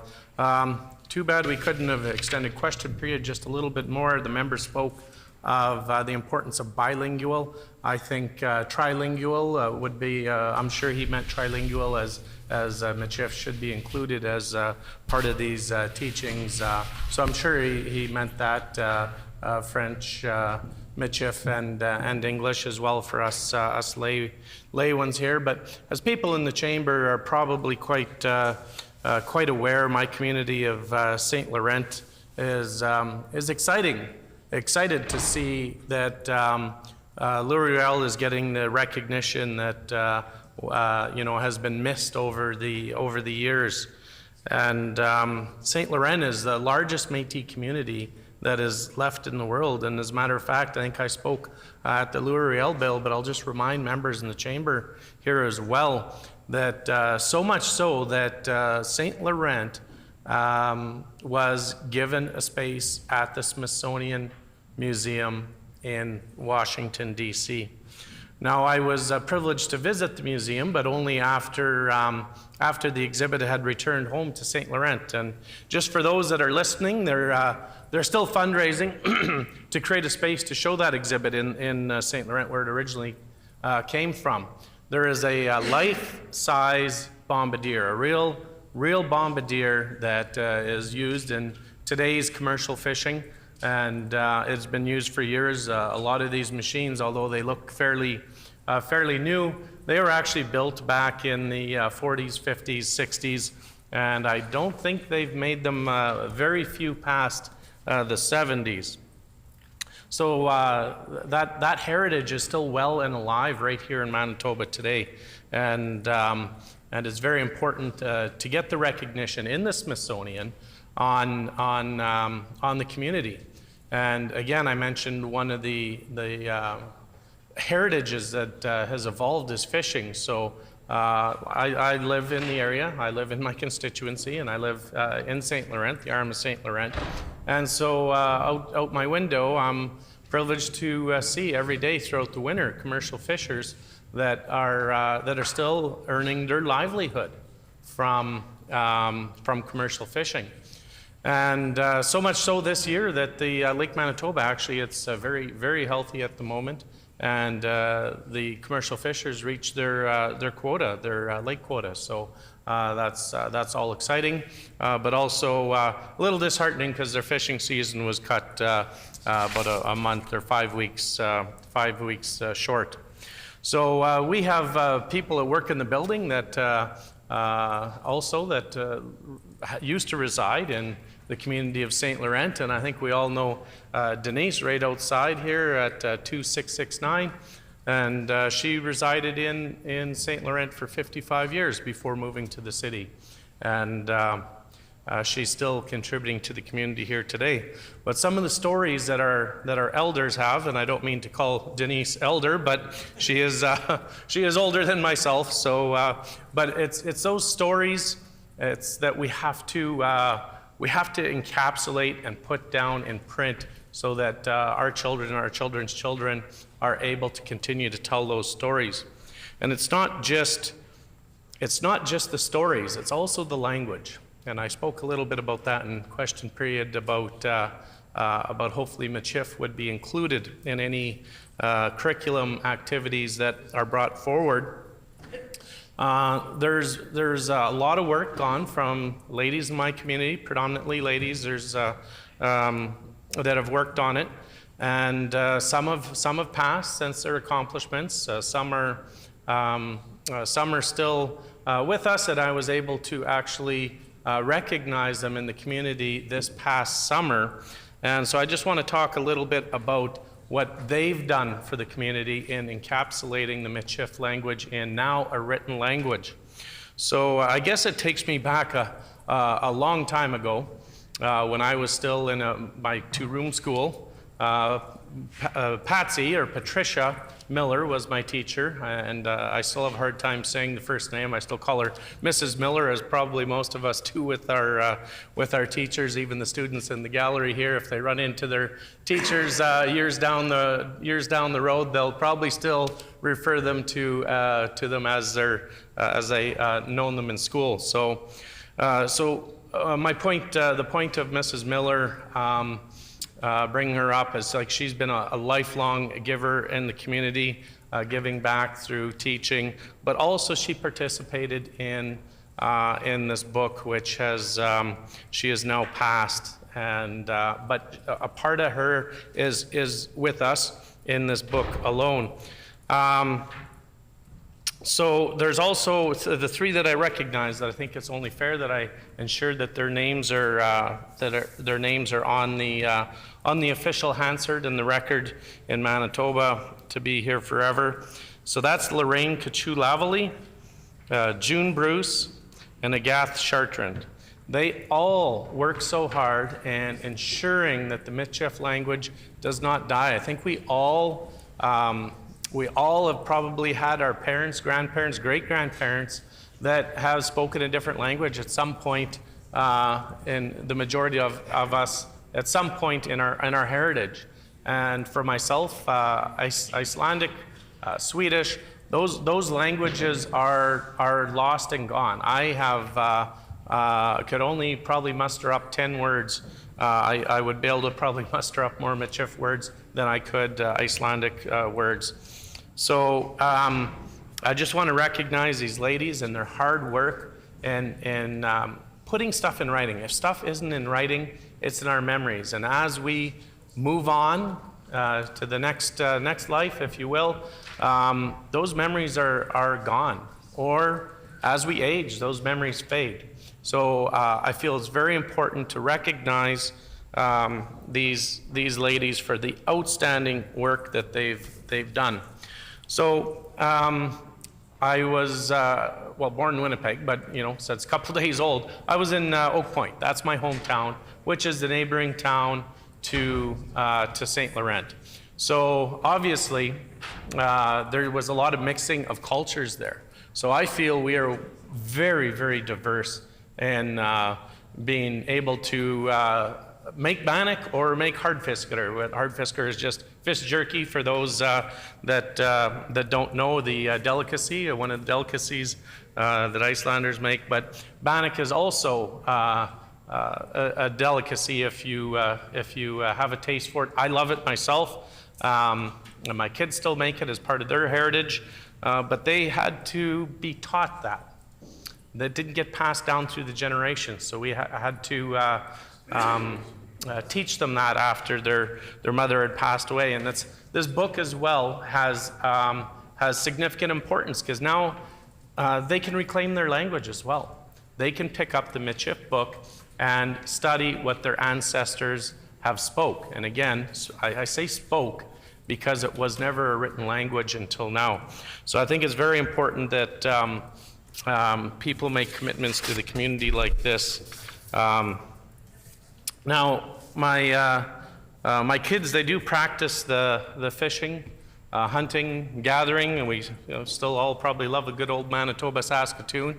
And they traditionally do all of that, and I'm proud of them for living off the land. I think we all probably make a stop at the corner store. They don't 100% sustain themselves off the land, but they make a very good effort through all their hunting and gathering. So again, I just want to thank all the people involved in the history book, dictionary.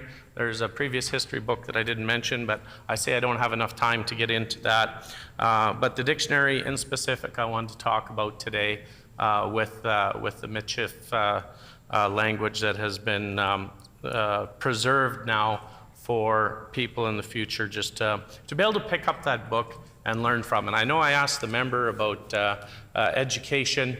Now that will give teachers tools where they can pick it up. But you don't expect an average teacher to know Michif, but now they have the tools in their toolbox where they can actually pick up this dictionary and talk about the historical language that was spoken, that my kids' ancestors have spoken.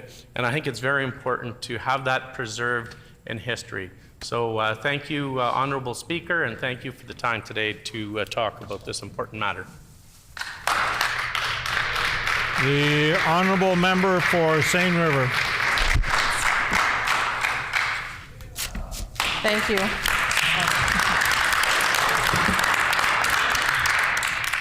Honourable Speaker, I'm proud to stand and speak to this resolution, not only as a Métis woman, but as a former Indigenous education teacher. I understand the importance of being a truth teller in all aspects of my life. It is something that, it's a responsibility that I take seriously, and it's a responsibility that I hope that everybody in this room takes seriously. And so by declaring and designating Louis Riel as the honorary first Premier of Manitoba, we have done that truth telling, a historic moment in the history of this province. It was many years in the making. Many members might not be aware, but our Premier had introduced this bill in the 2nd, 3rd, 4th, and 5th session of the previous legislature. It's a type of legislation that we all know needed to pass, and so our team has continued to work on making sure that it came to fruition. Our government chose to make Louis Riel Act the first piece of our legislation in the 43rd legislature. Alongside the members of the Manitoba Métis Federation and members from the greater Métis community, we were proud when this piece of legislation passed royal assent on December 7th, 2023. It is a very important step in recognizing Manitoba's deep Métis history. It's also an important step towards strengthening our government's relationship with the government of the Métis people, the Manitoba Métis Federation, so that we can continue to collaborate on important issues that face our province and the Métis community. As folks likely know, I am the MLA for Seine River, which means I have the great pleasure of representing the citizens of St. Norbert, citizens who take great pride in the history of their community, understanding that Louis Riel and the provisional government were formed in St. Norbert. In the summer of 1869, federal surveyors moved in on the territory known as the Red River Settlement, seeking to assess the land, to survey the land, to break up the land ahead of proposed confederation. In response, the Red River Settlement and outlying areas established the Métis National Committee in St. Norbert, with a young Riel as its secretary and later president. Later that fall, the committee was successful in halting the surveyors and set to work advancing the interests of the people of the Red River settlement vis-a-vis the federal government. There is a monument in St. Norbert, a small one, near the bridge that crosses the LaSalle River, where the Métis stood on the surveyors' equipment to prevent them from moving forward. On January 26, 1870, the first meeting of many meetings was held to discuss the possibility of federal confederation, with over 40 delegates coming from across the settlement. A few months later, this body would reconstitute itself as the provisional government of the Assiniboia, with legislative, executive, and judicial branches. That is something to consider, that government existed prior to this place existing. As an Indigenous education teacher, I always spoke the truth of what Indigenous people's contributions were to government and democracy. Many may not realize that the oldest democracy in North America is from the Haudenosaunee Confederacy, also known as the Iroquois Confederacy.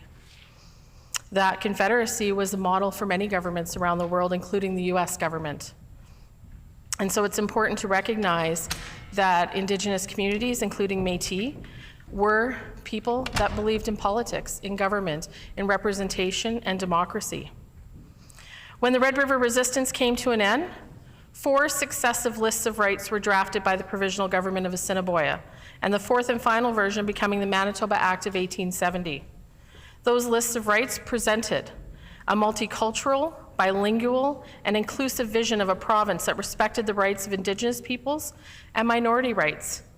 Louis Riel believed in immigration. He believed in working as a community. He believed in one Manitoba, just like our government does. The name Manitoba was submitted by Louis Riel and chosen by the Government of Canada as the name of this province. The historical and legal continuity between the Provisional Government of Assiniboia and the Manitoba government is undeniable. With the Louis Riel Act, we formally recognize what Manitobans have always known. Louis Riel was our province's first premier. We sit here today following in his legacy and the legacy of the Provisional Government of the Assiniboia. I recently had the pleasure of visiting 4 schools in St. Norbert. As a former teacher, it was an opportunity to kind of get back into a classroom and spend some time with students. I brought a book to each school that talked about Louis Riel Day. Not only did I read the book, but I made sure that I offered the teachers and students my time as an Indigenous educator in the hopes that I could further educate on the true history of Canada and Manitoba.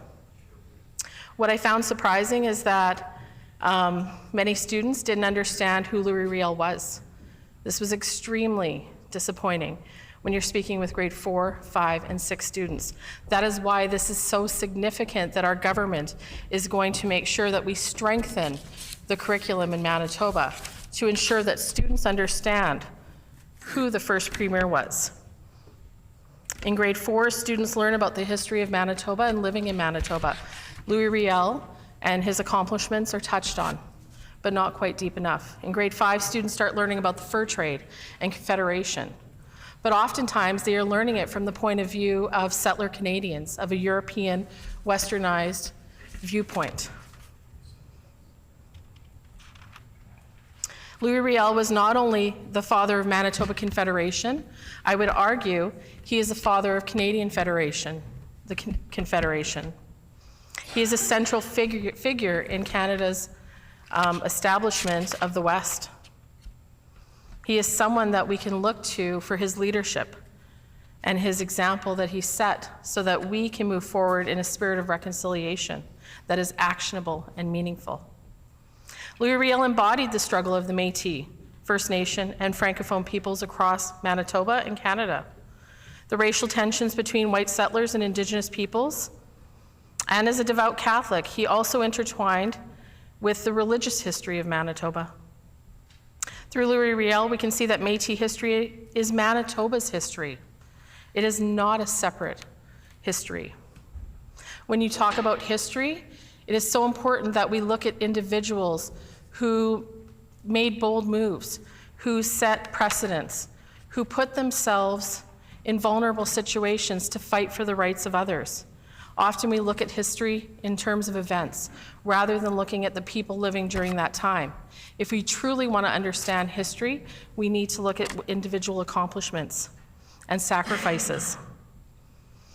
At the unveiling of the portrait and plaque recognizing Louis Riel as our first premier, Manitoba Métis Federation President Dave Chartrand shared some words that Riel had previously written. And I quote, "I know for the grace of God I am the founder of Manitoba. I believe by what I suffered for 15 years, by what I've done for Manitoba and the people of the Northwest, that my words are worth something." Here we are in 2024 speaking Louis Riel's words. Words that we should all be proud of, that we should all align with. Words are everything. Our words have consequences. I was proud to have a moment to speak with President Chartrand and many of the Métis ministers on the day, on Louis Riel Day.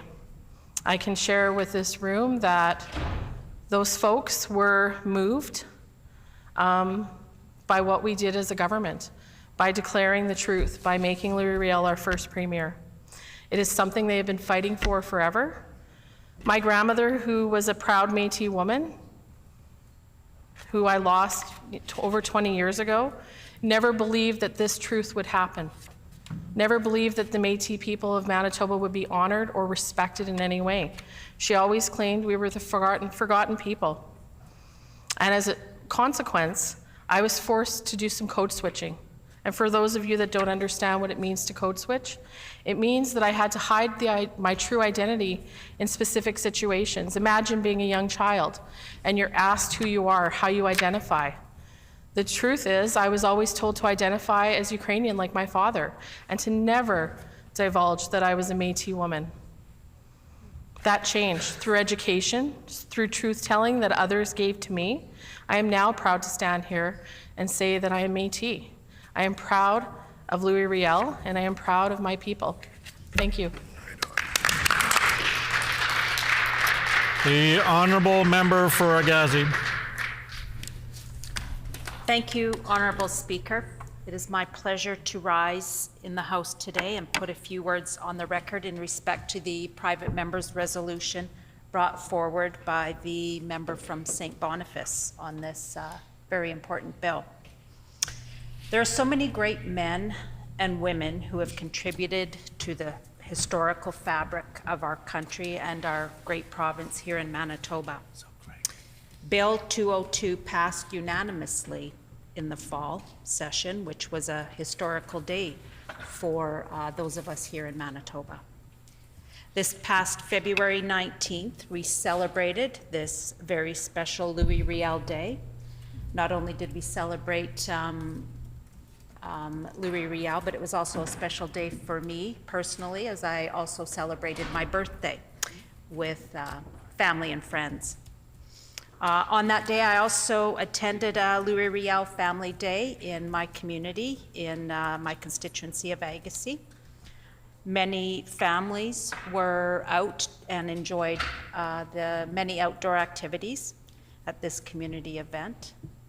They had warm hot chocolate, hot dogs over an open fire, and you know, it was a first for some of those that were in attendance to actually cook their own hot dog over an open campfire, so it was pretty special for some. And it was great to see so many young families out to take part in these activities. They had sleigh rides and skating as they got together and enjoyed this historical day. There were a lot of happy children enjoying some of these activities for their very first time, like I said.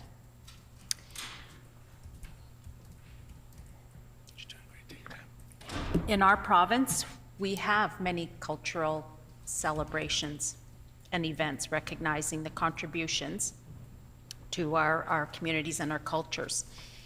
Here in Winnipeg, we have one of the largest winter festivals in Western Canada that celebrates French and Métis heritage.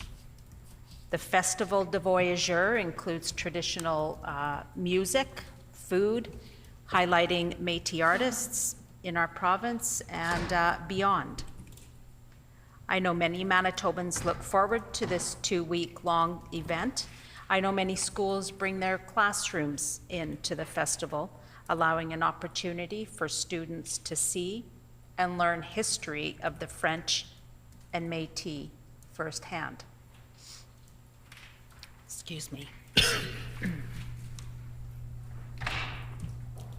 This year, the Festival de Voyageurs enjoyed unusually warm weather, which presented some challenges in the activities that they were holding.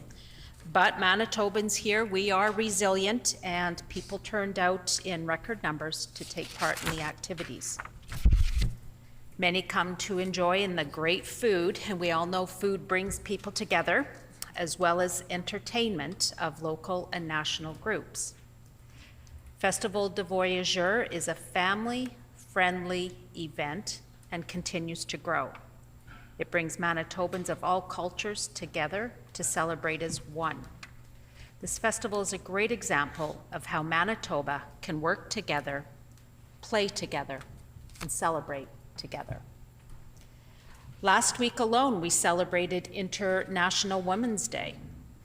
This is a special day that is set aside as an opportunity to recognize the very special women in our lives who have played an important role and have made a significant impact in our communities and organizations. I know last week I made some special deliveries to the women in my life who have been played an important part.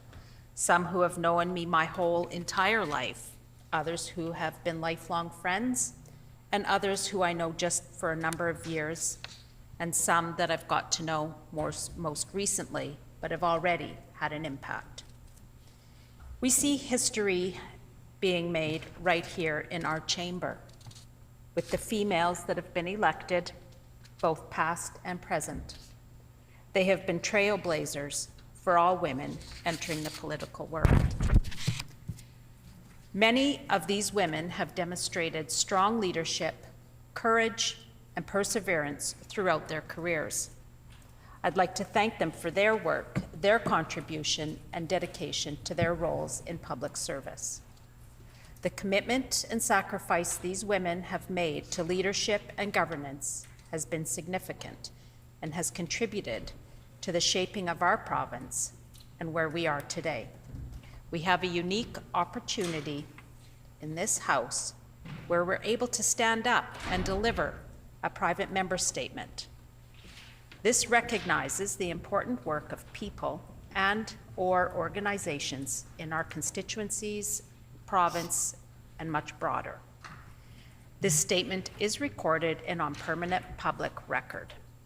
Statements like these are an opportunity to properly acknowledge the leaders, the trailblazers, and the unsung heroes of our individual history. These are the heroes in our organizations, communities, and province who have contributed to the betterment of our province, country, and globally. I take great pride in having the opportunity to rise in this House, to represent, to speak, and deliver for my constituency and the many great people here in Manitoba.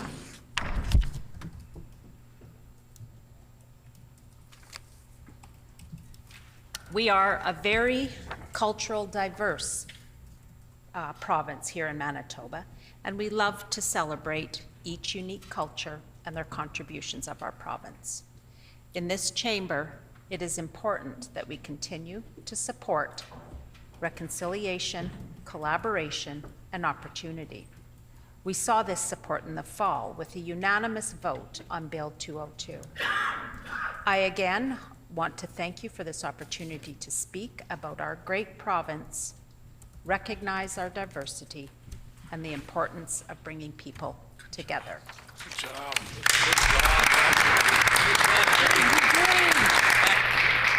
The honourable member for Tyndall Park. Thank you, Honorable Speaker, and it is a privilege to rise to commemorate the life of Louis Riel, a man who brought Manitoba into Confederation and fought to protect his people from encroachment on Métis land. He is known for his selfless actions that truly demonstrate the reason why he is the father of our great province.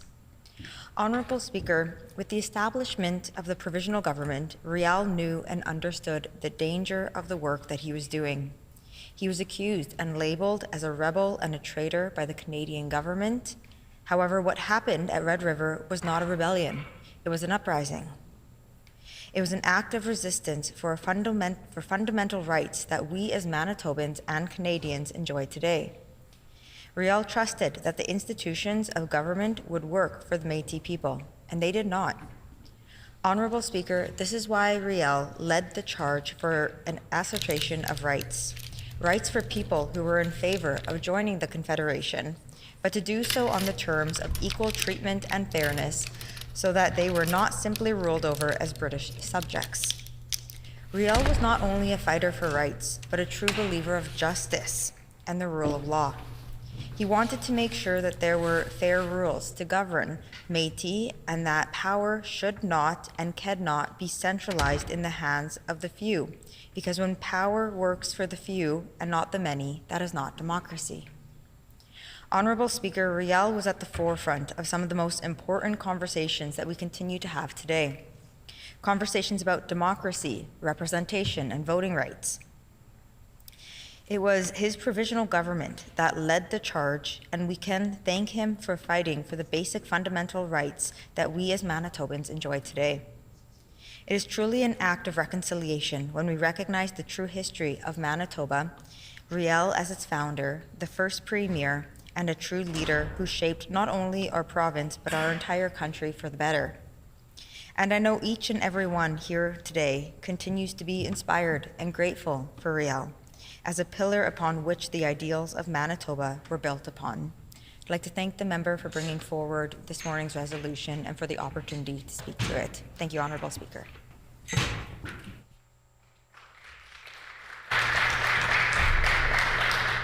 The Honourable Minister of Education and Early Childhood Learning.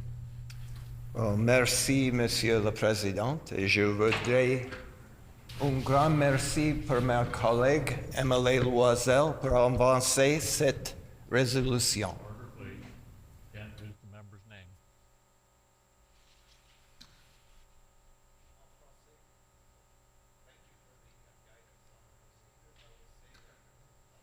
The Honourable Minister of Education and Early Childhood Learning. It's almost like our first rodeo around here, Honourable Speaker. But this is an important bill, and je voudrais un grand merci pour ma collègue, le membre de Saint-Boniface, pour avancer cette résolution tout en français. Pourquoi est très, très important pour nous écouter la langue française dans cette chambre. I can say that when I was in Saint-Laurent earlier, when we were first elected, had the pleasure of opening up Le Petit Poisson, their early childhood education center. I was there with the Red River Métis government and noticed the pride that they exhibited in opening that particular child care center, because one of the main components of that child care center, Honorable Speaker, is going to be the opportunity for them to teach the Michif language.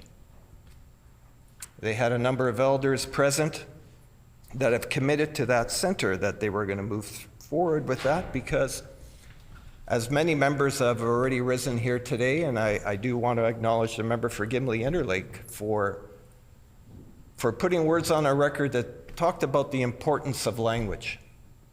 Language is the transmission of culture. That is how history is passed, and that is because it is rooted in the land.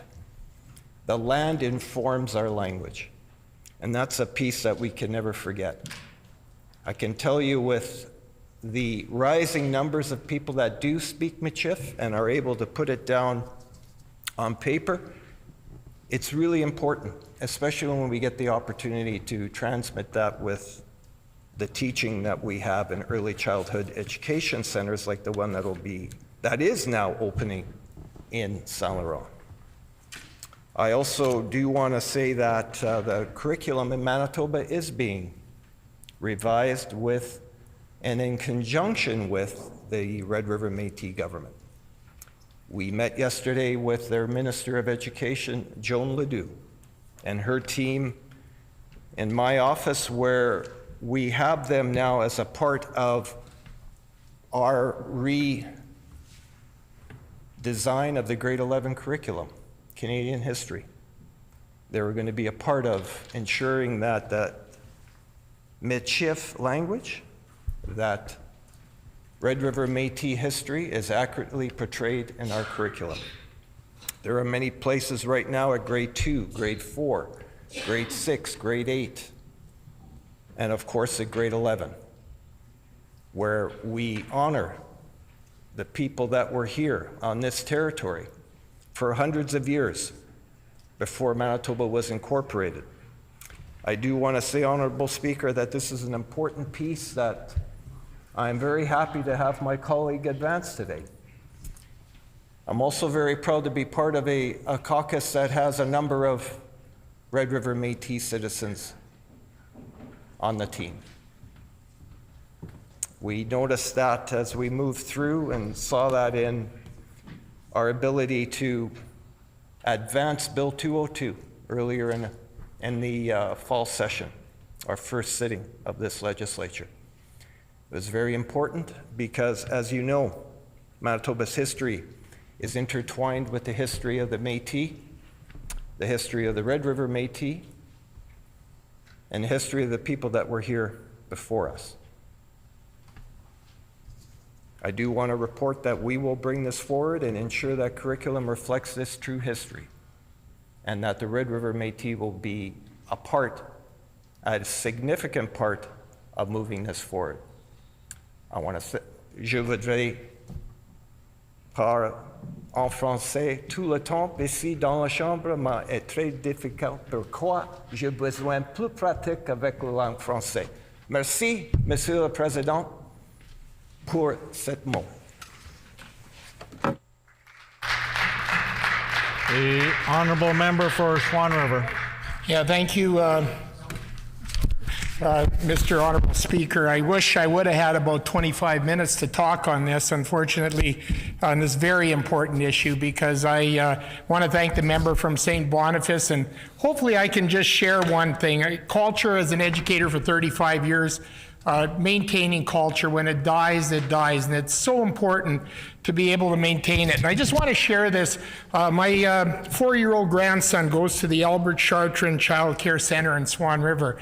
And he looks so forward to going to that every day when he gets the opportunity. And just on one experience, part of the culture is fishing. And so they were going on this big fishing trip Monday, and he has a medical appointment, and he is working very hard to get out of his medical appointment so he can go on this fishing trip. And those are the important things. It makes it fun to learn culture, but it's also important because Louis Riel had done many things as the founder of Manitoba. And I know as an educator, when I taught environmental management at the regional school.